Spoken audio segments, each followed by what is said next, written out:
दोस्तों ये कहानी है एक ऐसे 9 साल के बच्चे की जिसका बचपन किसी नर्क से कम नहीं था, लेकिन उस बच्चे ने हार नहीं मानी और पूरी दुनिया को अपने कदमों पर झुका दिया। चलिए देखते हैं कैसे। तो कहानी की शुरुआत सन 1172 से होती है, जहां हम अभी के नॉर्थ वेस्टर्न चाइना के इलाके को देखते हैं, जिसे उस समय टेंगुट किंगडम के नाम से जाना जाता था, जिसको टेंगुट राजवंश ही चलाता था। यहाँ पर कई सारे मंगोलियन ट्राइब्स के ग्रुप्स रहते थे, जिनके सरदार को खान कहा जाता था। इस ट्राइब्स के खानों की आपस में बहुत गहरी दुश्मनी होती थी, क्योंकि ये सभी लोग पावर में बने रहना चाहते थे, जिसके चलते इनके बीच अक्सर लड़ाइयाँ चलती ही रहती थी। इन लड़ाइयों में बहुत सारे लोग मारे जाते थे। मंगोलों की दुनिया में कोई नियम कानून नहीं थे, इसलिए इनको एक सुप्रीम खान की सख्त जरूरत थी, ताकि ये सभी लोग एकजुट होकर रह सके। यहाँ से सीन शिफ्ट होता है और हम एक आदमी को देखते हैं जिसका नाम येसुई था, और ये चाइना की वेस्ट साइड से एक छोटा मोटा खान था। इस समय येसुई एक सफर पर निकला था। उसके साथ उसका 9 साल का बेटा तेमुजिन भी था। दरअसल येसुई अपने बेटे के लिए एक वाइफ ढूंढने के लिए निकला था। रात होने पर वो अपने दोस्त के ट्राइब पर आराम करने के लिए रुकते हैं। वहीं जब तेमुजिन अपने घोड़े के पास खड़ा होता है तो उसके पास एक छोटी लड़की आती है जिसका नाम बोटे था। वो उससे उसका नाम पूछती है और कहती है कि तुम यहाँ क्यों आए हो, जिस पर तेमुजिन उसे अपना नाम बताकर कहता है कि वो अपने फादर के साथ उसके लिए एक वाइफ ढूंढने के लिए आया है। तभी बोटे उससे कहती है कि तुम्हें मुझसे ही शादी करनी चाहिए। इतना कहते हुए वो वहाँ से चली जाती है। रात में जब तेमुजिन अपने फादर के पास बैठा होता है तो उसके फादर उसे कहते हैं कि मुझे तुम्हारे लिए एक ऐसी वाइफ चाहिए जो सबसे ताकतवर समुदाय से हो। तभी तेमुजिन अपने फादर से कहता है कि मैं खुद ही अपने लिए लड़की चूज करूंगा। तेमुजिन की जिद के बाद उसके फादर उसे अपने दोस्त की ट्राइब से किसी एक लड़की को चुनने की इजाजत दे देते हैं। अब सुबह होते ही तेमुजिन के फादर उस ट्राइब की सभी लड़कियों को लाइन में खड़ा करके उनके पैरों को गौर से देखते हैं, क्योंकि उनका मानना था कि एक स्ट्रॉन्ग लेग्स वाली लड़की ही अपने पति को खुश रख पाती है। इसके बाद तेमुजिन एक एक लड़की को देखता जाता है और लास्ट में वो बोटे को अपनी पत्नी चुनता है और उन दोनों की शादी हो जाती है। लेकिन शादी होने के बाद भी वो दोनों आने वाले 5 साल तक एक साथ नहीं रह सकते थे, क्योंकि ये उनकी ट्राइब्स का नियम था। अब तेमुजिन और उसके फादर का यहाँ से जाने का समय हो जाता है, लेकिन जाने से पहले तेमुजिन बोटे को एक नेकलेस गिफ्ट करता हुआ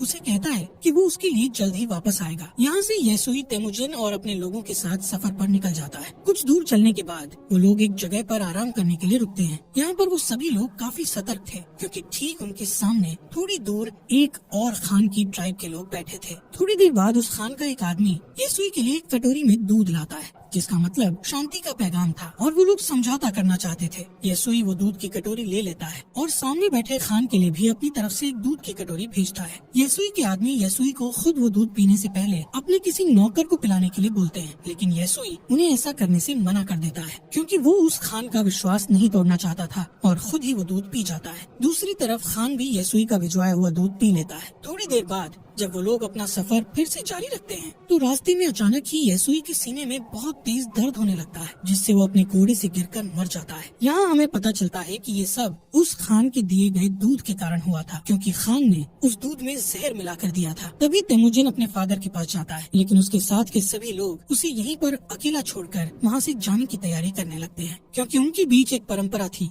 जिसमें उनका मानना था कि उन्हें किसी मजबूत इंसान को ही फॉलो करना चाहिए। अब जबकि येसुई जो उनका राजा था उसकी डेथ हो चुकी थी, इसलिए येसुई के लोग अपने लिए एक नए राजा की तलाश में निकल रहे थे। जिसके बाद तेमुजिन अपनी माँ के साथ अपने पिता येसुई का अंतिम संस्कार करता है। येसुई के पास जो बहुत सारी भेड़ें और बकरियां थी, अब वो सब येसुई के सबसे खास सैनिक जिसका नाम टारगोटाई था उसने रख ली थी। ये देखते हुए तेमुजिन की माँ उसे बद्दुआ देते हुए कहती है कि मेरा बेटा एक दिन तुम्हें ढूंढ कर जरूर मारेगा। टारगोटाई ये सुनकर सोच में पड़ जाता है कि कहीं आगे चलकर ये बच्चा उसे सच में न मार दे, इसलिए वो उसे उसी वक्त मारने के लिए आगे बढ़ता है। लेकिन मंगोलों में एक रिवाज था जिसके हिसाब से किसी को मारने से पहले वो उसकी हाइट को उनके रथ के पहिए से नापते थे, और वो कभी भी बच्चों को नहीं मारते थे। जब टारगोटाई तेमुजिन की हाइट को उनके रथ के पहिए से नापता है तो उसकी हाइट कम निकलती है, और तेमुजिन अभी बच्चा था इसलिए वो बच जाता है। लेकिन टारगोटाई उसकी माँ को बोलता है कि वो अगले साल तेमुजिन को मारने जरूर आएगा, और तब तक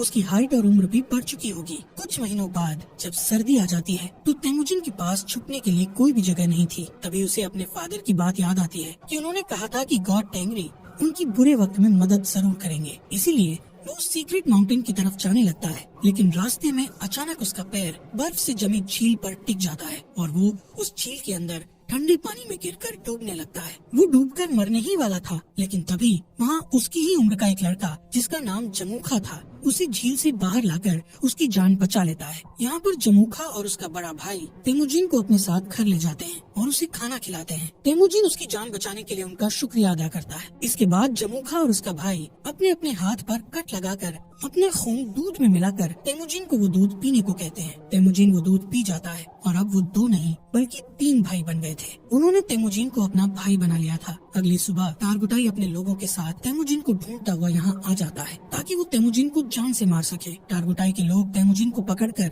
उसे अपने साथ मारने के लिए ले जाते हैं, लेकिन जब वो तेमुजिन की हाइट रथ के पहिए से नापते हैं तो अभी भी उसकी हाइट उतनी ही थी जितनी की पहले थी, जिस वजह से वो लोग तेमुजिन को तब तक के लिए कैदी बनाकर रख लेते हैं जब तक कि उसकी हाइट नहीं बढ़ जाती। इनके ट्राइब में एक बूढ़ा आदमी था जो कि कैद में तेमुजिन को रोज खाना खिलाता था और उसके जख्मों पर मलहम पट्टी भी करता था। कुछ दिनों बाद टारगुटाई फिर से तेमुजिन की हाइट नापता है, लेकिन अभी भी उसकी हाइट उतनी ही थी। इसी टाइम पर यहाँ बारिश होने लगती है और सभी लोग भागकर अपने अपने तंबू में चले जाते हैं। इसी बात का फायदा उठाते हुए वो बूढ़ा आदमी तेमुजिन को वहाँ से छुड़ाकर भगा देता है। तेमुजिन भागता भागता बहुत दूर चला जाता है। उसके गले में एक भारी लकड़ी का फंदा भी बंधा हुआ था, लेकिन कैसे भी करके वो उस पहाड़ पर जाता है जहाँ पर उसके फादर ने बताया था। वहाँ वो गॉड टेंगरी से विश मांगता है कि अचानक तेमुजिन को वहाँ एक सफेद भेड़िया दिखता है, जिसके तुरंत बाद उसके गले में बंधा हुआ लकड़ी का फंदा भी अपने आप ही खुलकर नीचे गिर जाता है। यहाँ से सीन कट होता है और हम सन 1186 में तेमुजिन को देखते हैं, जो कि अब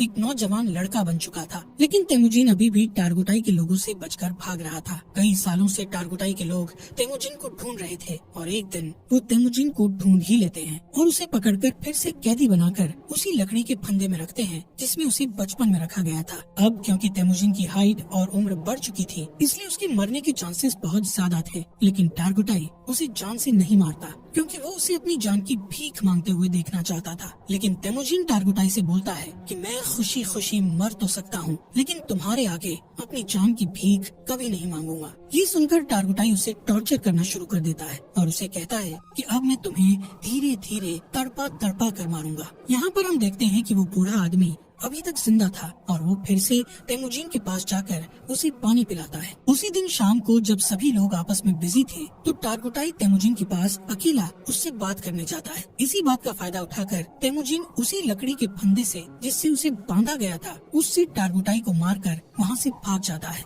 अब टारगुटाई को मारकर वो खुद खान बनने के लिए तैयार था। अब यहाँ पर वो सबसे पहले अपनी वाइफ के पास जाता है जिससे उसने बचपन में शादी की थी। वो बूटे के पास जाता है जो बड़ी हो चुकी थी और बहुत खूबसूरत भी। बूटे उससे कहती है कि मैं कई सालों से तुम्हारा इंतजार कर रही थी और अब फाइनली वो दोनों साथ थे। कुछ देर बाद वो लोग यहाँ से निकल जाते हैं। यहाँ से तेमुजिन सीधा अपनी माँ और बहन के पास उनसे मिलने जाता है। तेमुजिन को इतने सालों बाद देखकर उसकी माँ और बहन बहुत खुश थे, लेकिन एक दिन इनके ऊपर मर्किट ट्राइब के लोगों का अटैक हो जाता है। कई साल पहले तेमुजिन के फादर ने इस मर्किट ट्राइब के खान की मदर को किडनैप किया था और तब इस ट्राइब के खान ने कसम खाई थी कि वो अपनी माँ का बदला जरूर लेगा। और अब ये लोग यहाँ बोटे को किडनैप करने आए थे। बोटे और तेमुजिन दोनों यहाँ से भागने की कोशिश करते हैं, लेकिन तभी एक तीर बोटे को लगता है जिससे वो अपने घोड़े से नीचे गिर जाती है और वो लोग उसे किडनैप कर लेते हैं। दरअसल मर्किट खान बोटे को अपनी वाइफ बनाना चाहता था, वहीं दूसरी ओर तेमुजिन अपनी वाइफ बोटे को वापस लाना चाहता था, जिसके लिए वो अकेला काफी नहीं था। इसलिए वो मदद के लिए अपने पुराने भाई जमुखा के पास जाता है। यहाँ जमुखा भी एक ट्राइब का खान था जो कि बहुत पावरफुल ट्राइब थी। जमुखा तेमुजिन की मदद करने के लिए तैयार था, लेकिन लड़ाई के लिए वो तेमुजिन को 1 साल का इंतजार करने के लिए कहता है क्योंकि उसे बाकी ट्राइब्स पर अटैक करके उन्हें अपने अंडर लेना था। समय के साथ साथ 1 साल भी बीत जाता है और वो वक्त आ जाता है जब वो दोनों भाई मिलकर अपनी सेना लेकर मर्किट ट्राइब पर अटैक करते हैं। लड़ाई में वो सभी लोगों मर्किट ट्राइब के खान और उसकी सेना को मारकर उनका जरूरी सामान अपने साथ उठा लेते हैं। वहीं एक टेंट में बोटे बैठी थी जो कि प्रेग्नेंट थी। इसके बावजूद भी तेमुजिन उसे अपना लेता है। उसी रात ये लोग अपनी जीत का जश्न मनाते हैं और तेमुजिन के साथ और भी कई लोग जुड़ जाते हैं जो उसे वहाँ मिले सामान को सभी में बांटने के लिए कहते हैं, जिसमें से तेमुजिन सिर्फ 10% सामान ही अपने पास रखता है और बाकी 90% वहाँ के लोगों में बांट देता है। तेमुजिन उन मरे हुए लोगों के परिवारों को भी कुछ सामान देता है जिन्होंने लड़ाई में अपनी जान गंवाई थी। तभी यहाँ जमुखा के 2 लोग ये सब देखते हैं और तेमुजिन की ट्राइब के साथ जुड़ जाते हैं। अब क्योंकि मंगोल्स में शुरू से ही ये नियम था कि वो अपने खान को खुद ही चुन सकते थे, जिसमें जमुखा चाहकर भी कुछ नहीं कर सकता था। लेकिन ये देखकर कि उसकी ट्राइब के 2 लोग तेमुजिन की ट्राइब में चले गए हैं, उसके मन में तेमुजिन के खिलाफ दुश्मनी बढ़ जाती है। नेक्स्ट सीन में तेमुजिन के आदमी जमुखा के आदमियों को उनकी घोड़ी चुराते हुए देख लेते हैं। तभी जमुखा के आदमी बचकर वहाँ से भागने लगते हैं, जिसके बाद तेमुजिन के आदमी गुस्से में गलती से उन्हें जान से मार डालते हैं। लेकिन जब वो लोग जमुखा के उन लोगों को देखते हैं तो उन्हें पता चलता है कि उनमें से एक आदमी जमुखा का बड़ा भाई था। और अब जैसे ही जमुखा को इसके बारे में पता चलता है तो वो तेमुजिन को जान से मारने की ठान लेता है, क्योंकि उसे अपने भाई की जान का बदला लेना था। जिसके लिए जमुखा आसपास के और ट्राइब्स के खानों से हाथ मिला लेता है और अपनी एक बड़ी ट्राइब बनाकर तेमुजिन की ट्राइब पर अटैक कर देता है। तेमुजिन जानता था कि वो लोग ये जंग नहीं जीत सकते, क्योंकि उसके पास इतने सैनिक नहीं थे जितने जमुखा के पास थे।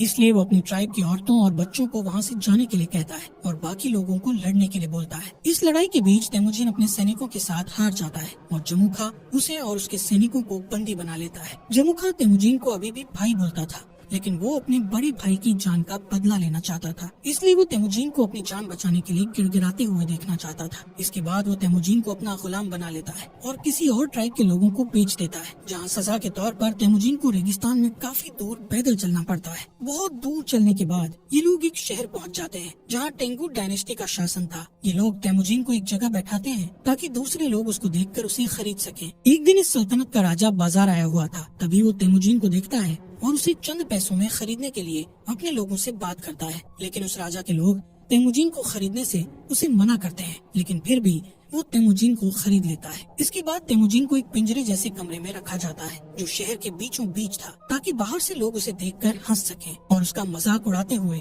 मस्ती कर सके। यहाँ पर तेमुजिन को देखने के लिए एक बुद्धिस्ट मंक हर रोज आता था और उससे माफी मांगता था। एक दिन तेमुजिन बुद्धिस्ट मंक के साथ एक समझौता करता है कि अगर तुम मेरी वाइफ को ढूंढोगे तो मैं आगे चलकर इस गांव को कभी नुकसान नहीं पहुंचाऊंगा। जिसके बाद वो बुद्धिस्ट मंक बोटे को ढूंढने के लिए रेगिस्तान में निकल जाता है। लेकिन बुद्धिस्ट मंक एक बूढ़ा इंसान था, इसलिए वो गर्मी के मारे बेहोश होकर वहीं मर जाता है। वहीं खुशकिस्मती से बोटे को उस मरे हुए बुद्धिस्ट मंक के पास वही नेकलेस मिलता है जो उसे तेमुजिन ने दिया था, जिससे उसे पता चल जाता है कि तेमुजिन अभी भी जिंदा है। इसके बाद बोटे अपने पति को ढूंढने के लिए शहर में निकल जाती है और यहाँ पर उसे तेमुजिन एक पिंजरे में बंधा हुआ मिलता है। उसी रात बोटे यहाँ के सिपाही को रिश्वत देकर तेमुजिन को यहाँ से भगा लेती है और तेमुजिन देखता है कि उसका बेटा बड़ा हो चुका है और बोटे की एक बेटी और भी है। बोटे तेमुजिन को घर ले आती है। यहाँ अब पूरा परिवार हंसी खुशी रहने लगता है। एक दिन बोटे तेमुजिन से कहती है कि सभी मंगोल्स एक जैसे ही होते हैं, सभी चोरी करते हैं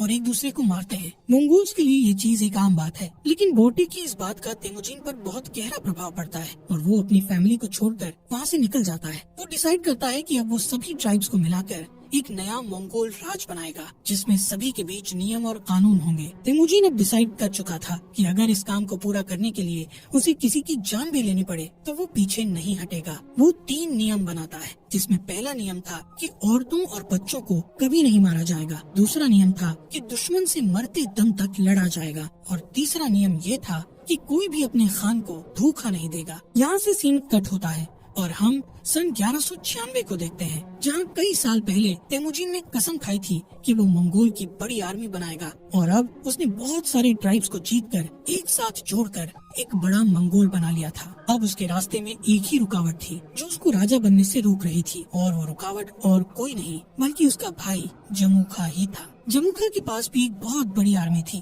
और वो दोनों एक जंग के मैदान में अपनी पूरी आर्मी लेकर लड़ाई के लिए तैयार थे। यहाँ पर तेमुजिन जमुखा को उसका भाई होने के नाते उसके साथ जंग करने के बजाय उसको समझाना चाहता था, लेकिन जमुखा जल्दबाजी में बिना कुछ सोचे समझे अपने बहुत सारे सैनिकों को लड़ाई के लिए भेज देता है, जिसके नतीजे में उसके सभी सैनिक मारे जाते हैं। कई घंटों तक लड़ने के बाद तेमुजिन आखिरकार उससे जीत जाता है और जमुखा के साथ उसके कई सारे आदमियों को जिंदा कैद कर लेता है। तेमुजिन जमुखा के बचे हुए सिपाहियों को मारने की बजाय उन्हें अपनी आर्मी में शामिल कर लेता है। यहाँ पर तेमुजिन जमुखा की ट्राइब में उसी बूढ़े आदमी को देखता है जिसने तेमुजिन की मदद की थी। तेमुजिन उस बूढ़े आदमी को अपनी ट्राइब का एडवाइजर बना देता है। रात को तेमुजिन जमुखा के पास आकर बैठता है और उसे कहता है कि भाई, ये जो अपना अपना राज बड़ा करने का लालच है, ये आज उन्हें जिंदगी के ऐसे मोड़ पर ले आया है कि उन्हें अब एक दूसरे की जान लेनी पड़ रही है। जमुखा तेमुजिन से कहता है कि अगर मैं तुम्हारी जगह पर होता तो मैं अपने दुश्मन के सभी सिपाहियों को मार गिराता। दोस्तों, इस बात से हमें ये पता चलता है कि तेमुजिन और जमुखा की सोच